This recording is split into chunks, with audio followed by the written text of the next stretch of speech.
पूरे भारत में आज नाग पंचमी मनाई जा रही है। हिंदू कैलेंडर के अनुसार श्रावण मास की शुक्ल पंचमी को नाग पंचमी के रूप में मनाया जाता है। शिव भक्तों के लिए श्रावण महीने का विशेष महत्व होता है। नाग पंचमी के दिन नाग को दूध, चावल और फूल आदि समर्पित कर पूजा की जाती है ताकि भक्तों को उनका आशीर्वाद मिले। हिंदू पौराणिक कथाओं में नागों का महत्वपूर्ण स्थान है। उन्हें पाताल और नागलोक का निवासी माना गया है। नाग पंचमी के दिन नागों की पूजा इसलिए भी की जाती है ताकि वह नकारात्मक ऊर्जा से परिवार की रक्षा करें। एक पौराणिक कथा के अनुसार कालिया नाम का एक सांप था जिसने एक बार यमुना नदी में अपना जहर जो है छोड़ दिया, जिस कारण ब्रजवासियों का पानी पीना मुश्किल हो गया। तब भगवान श्री कृष्ण ने कालिया नाग से उसके साथ युद्ध किया और उसे हराने के बाद यमुना नदी से सारा विष वापस लेने पर उसको मजबूर कर दिया। और बदले में श्री कृष्ण जी ने कालिया नाग को आशीर्वाद देते हुए कहा कि नाग पंचमी का दिन तुम्हारी और तुम्हारी संतति की पूजा होगी। इस त्योहार के साथ ऐसी ही एक और पौराणिक कथा जुड़ी हुई है। पौराणिक कथा के अनुसार समुद्र मंथन के दौरान जड़ी बूटियों और औषधियों का देवताओं और असुरों के बीच बंटवारा होना था, मगर समुद्र मंथन के दौरान अमृत के साथ साथ विष से भरा एक घड़ा भी निकला जो पूरी सृष्टि को नष्ट करने की क्षमता रखता था। तब शिव ने उस सारे विष को पी लिया, जिससे उनका गला जो है वो नीला पड़ गया और इस कारण से उनका नीलकंठ नाम भी पड़ा। इस पूरी प्रक्रिया में विष की कुछ बूंदें जमीन पर गिर गईं जो शिव जी के करीबी सांपों ने पी ली। इस विष का प्रभाव काफी तेज था, जिसे शांत करने के लिए देवताओं ने भगवान शिव और सांपों का गंगा अभिषेक किया और इस दिन के महत्व को याद करते हुए भी नाग पंचमी मनाई जाती है। इन पौराणिक कथाओं के साथ साथ हम एक बहुत अद्भुत चीज देखते हैं। यहूदियों के ग्रंथ में गणना नाम की पुस्तक है जिसके 21वें अध्याय में एक सुंदर कथा है। कथा ऐसी है कि मूसा अपने साथ इजरायलियों को मिस्र देश से बाहर लेके चल दिए और उन्होंने होर पर्वत से प्रस्थान किया।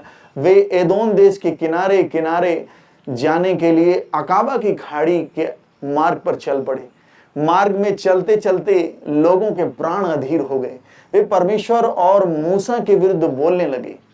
वो कहने लगे कि आप क्यों हमको निर्जन प्रदेश में मर जाने के लिए मिस्र देश से बाहर ले आए हैं। यहाँ ना तो रोटी है ना पानी है और आप जो रोटी हमें देते हैं उससे हम ऊब गए हैं। तब प्रभु बहुत नाराज हुए और प्रभु ने लोगों के मध्य आग्नेय सर्प, जहरीले सर्प भेजे जिन्होंने उन्हें डस लिया। अतः अनेक इजरायली मर गए। लोग मूसा के पास आए, उन्होंने कहा हमने प्रभु और आपके विरुद्ध बोलकर पाप किया है, प्रभु से प्रार्थना कीजिए कि हमें विष से, सर्प से बचाएं। तो मूसा ने लोगों के लिए प्रभु से प्रार्थना की। प्रभु ने मूसा से कहा कि एक सर्प बना और उसे खंबे पर लटका। जिस व्यक्ति को सर्प ने काटा है जब वह उसको देखेगा तब वह बच जाएगा। अतः मूसा ने पीतल का एक सर्प बनाया और उसको एक खंबे पर लटका दिया। यदि जहरीला सर्प किसी मनुष्य को काटता था तो वह पीतल के सर्प को देखता और बच जाता था, उसका विष जो है वो खत्म हो जाता था। मूसा की इसी कथा को लेकर प्रभु ईसा मसीह ने घोषणा की, कोई व्यक्ति स्वर्ग पर नहीं चढ़ा, केवल एक अर्थात मानव पुत्र जो स्वर्ग से उतरा है। जैसे मूसा ने निर्जन प्रदेश में पीतल के सर्प को ऊंचा उठाया, उसी प्रकार मुझ मानव पुत्र का ऊंचा उठाया जाना अनिवार्य है। तब जो मनुष्य उस पर विश्वास करेगा वह उससे शाश्वत जीवन अर्थात मुक्ति प्राप्त करेगा। ईसा ने क्रूस की मृत्यु के पूर्व, कुछ समय पूर्व गतसमनी बगिया में प्रार्थना की, अपने परमपिता से प्रार्थना की और कहा कि हे परमपिता, यदि यह दुख का प्याला जो तू चाहता है कि मैं पीऊं, ये प्याला हलाहल, ये पाप जो तू चाहता है मैं समाज के लिए, सृष्टि के लिए पीऊं, यदि हो सके तो यह मुझसे दूर हो जाए, परंतु मेरी नहीं तेरी इच्छा पूरी हो। प्रियो, शिव ने हलाहल पिया, वो भारी संसार का हलाहल पी लिया। प्रभु ने यह हलाहल या विष हमारे लिए पिया ताकि संसार का विनाश ना हो।